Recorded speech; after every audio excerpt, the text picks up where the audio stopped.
Good morning friends. विषय हिंदी 10वीं के क्लास में आपका तहे दिल से दो लघु कथाएँ, ये पाठ हम यहाँ देख रहे हैं। इसके लेखक त्रिलोक सिंह ठकुरेला जी। कल हमने इसका पहला भाग देखा। आज हमें जो दूसरा भाग है उस पर हमारा ध्यान आकर्षित करना है, उसको समझ कर लेना है। जो दूसरी लघु कथा है वो है असाधारण, उनका शीर्षक है। चलो देखते हैं। मुझे जोधपुर जाना था। मुझे लेखक खुद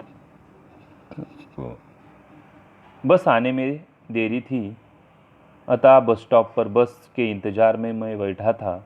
वहाँ बहुत से यात्रियों का जमघट लगा हुआ था।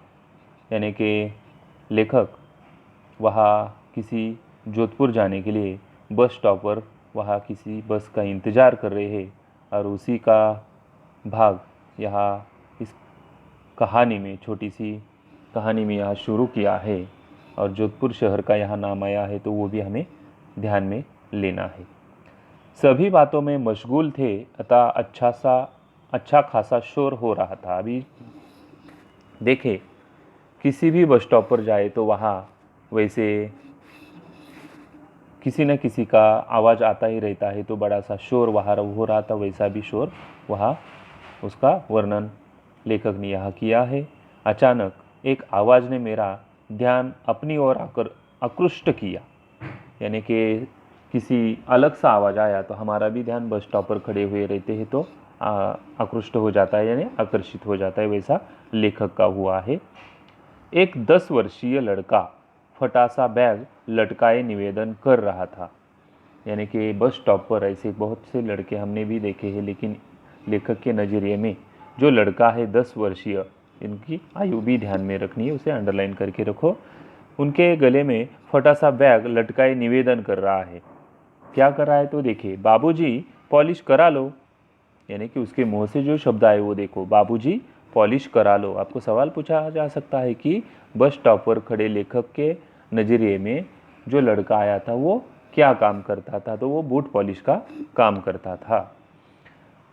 मेरे मना करने पर उसने विनीत मुद्रा से कहा, विनीत मुद्रा से यानी ऐसा विनती करते हुए उसने कहा। उसे कुछ पैसों की ज़रूरत रहती है, तो वैसे विनती उस लड़के ने भी की होगी कि बाबूजी करा लो, जूते चमका दूंगा, अभी तक मेरी बोहनी नहीं हुई। देखो उसने क्या क्या बातें की है, उसको अंडरलाइन करो। बाबूजी करा लो, जूते चमका दूंगा, अभी तक मेरी बोहनी नहीं हुई है।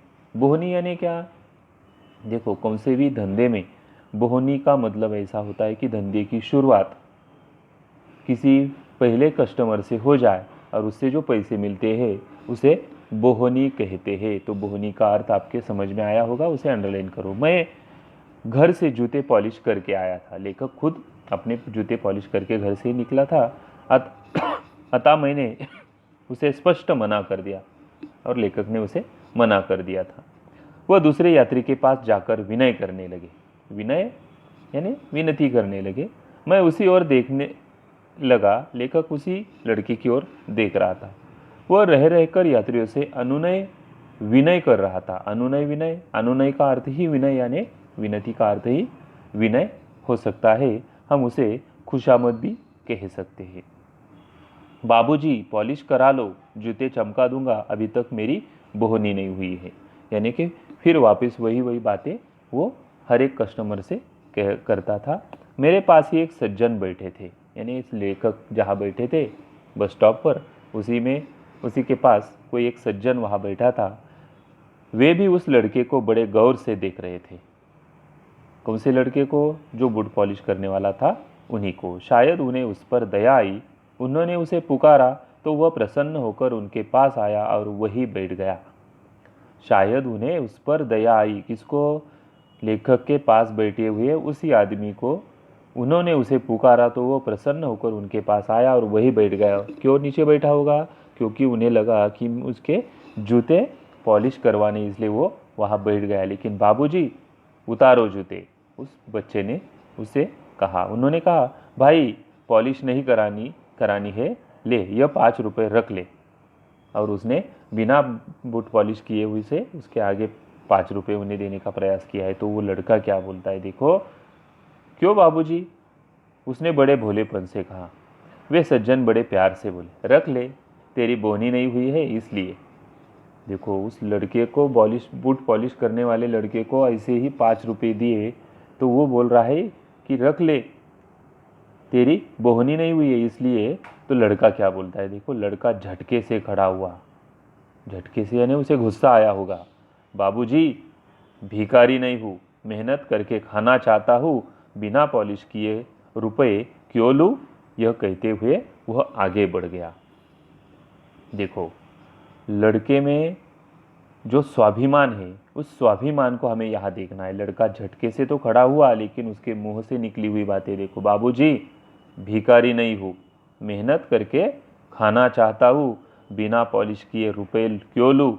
यह कहते हुए वह वहाँ से आगे बढ़ गया और वहाँ के लोग उसे देखते रहे होंगे। देखे आगे क्या हुआ है कि पॉलिश करने वाले लड़के के चेहरे पर स्वाभिमान का असाधारण तेज देखकर लोग दंग रह गए। देखो, ये दो शब्द यहाँ मैं बताता हूँ कि जो स्वाभिमान शब्द है उसके नीचे अंडरलाइन करो, उसका भी अर्थ मैं बता देता हूँ। और दंग रह गए, तो दंग रह गए ये मुहावरा है। दंग रह जाना, आश्चर्यचकित हो जाना, ऐसा आपको मुहावरा पूछा जाए तो वहाँ आपको व्याकरण में पूछा जाता है 1 अंकों के लिए, तो वहाँ उसका अर्थ और उसका वाक्य में प्रयोग आपको वहाँ करना है।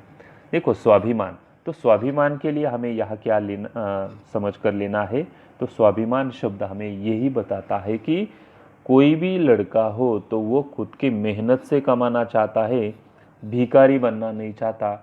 यही स्वाभिमान उस लड़के के अंदर लेखक ने जो देखा है उसका ही वर्णन इस कहानी से हमें यहाँ पता चलता है। और इसीलिए असाधारण एक कहानी का शीर्षक देकर यहाँ लेखक ने हमें ये कहानी बताने का प्रयास किया है।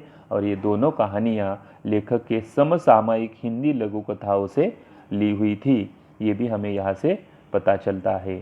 चलो, इस पर आगे जो परिच्छेद है और उस परिच्छेद पर जो भी सवाल पूछे जाएंगे उनका हम यहाँ थोड़ा सा ध्यान आकर्षित करते हैं आप लोगों का। चलो देखते हैं, मैंने कुछ सवाल यहाँ लिए हैं। तो उसमें से पहला सवाल है असाधारण के छोटी सी कहानी पर।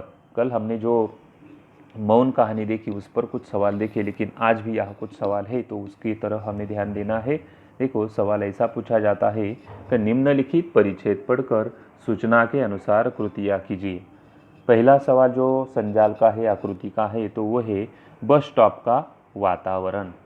जहाँ लेखक खड़े थे, जिस बस स्टॉप पर खड़े थे, उसका वातावरण यानी वहाँ का जो भाग है, उस बस स्टॉप का वर्णन हमें यहाँ करना है, उस वातावरण का वर्णन हमें यहाँ करना है। जैसे कि 4 भागों में आपको वहाँ अलग अलग तरीके से 4 वाक्य बनाकर वहाँ लिखने हैं। वहाँ तो ज़्यादा वाक्य रचना है, लेकिन हमें उन्हीं में वो सभी इस 4 बॉक्स में वहाँ लिखने का प्रयास करना है। जैसे कि बस आने में देरी थी, लोग बस के इंतज़ार में खड़े थे और लेखक भी इंतज़ार में खड़े थे, वहाँ शोर मचा हुआ था, यात्रियों का झमघट लगा हुआ था। ऐसी बहुत सी बातें हैं।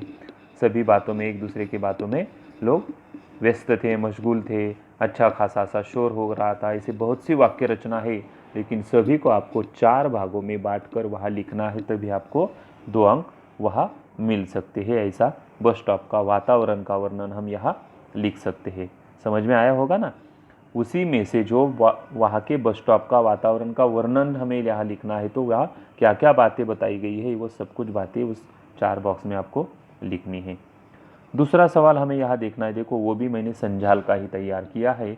लड़के ने रुपए देने वाले सज्जन से यह कहा। अभी लेखक के पास जो सज्जन बैठा था उसने उस लड़के को, बूट पॉलिश करने वाले लड़के को अपने पास बुलाया, तो वहाँ आकर उसके नीचे बैठ गया। लेकिन वो कुछ होने के बाद जो भी हुआ है उस वर्णन पर यहाँ सवाल तैयार हुआ है। कौन सा सवाल? लड़के ने रुपये देने वाले सज्जन से यह कहा। यह कब कहा होगा? जब वो सज्जन उन्हें 5 रुपये देने लगा, तब उसने कहा। तो क्या कहा है? वो तीनों इन राउंड में, सर्कल में आपको लिखने का प्रयास करना है। जैसे कि उसने वो 5 रुपये देने के लिए आप उसके हाथ सामने किए, तो वो झटके से खड़ा हुआ और क्या क्या बातें की वो सब कुछ वहाँ लिखनी है। जैसे कि बाबूजी, मैं भिखारी नहीं हूँ, मेहनत करके खाना चाहता हूँ, बिना पॉलिश किए रुपए नहीं लूँगा, ऐसी कुछ बातें हुई है वो वहाँ लिखने का प्रयास आपको करना है। एक अच्छा सा शब्द प्रयोग और वाक्य रचना का प्रयोग आप करके वहाँ लिखोगे ना तो आपको पूरे अंक यहाँ मिल सकते हैं। देखो इसके अलावा भी हमें कुछ अलग सा सवाल जो पूछा जाता है वो है स्वमत अभिव्यक्ति। वो 2 अंकों के लिए यहाँ पूछा जाता है।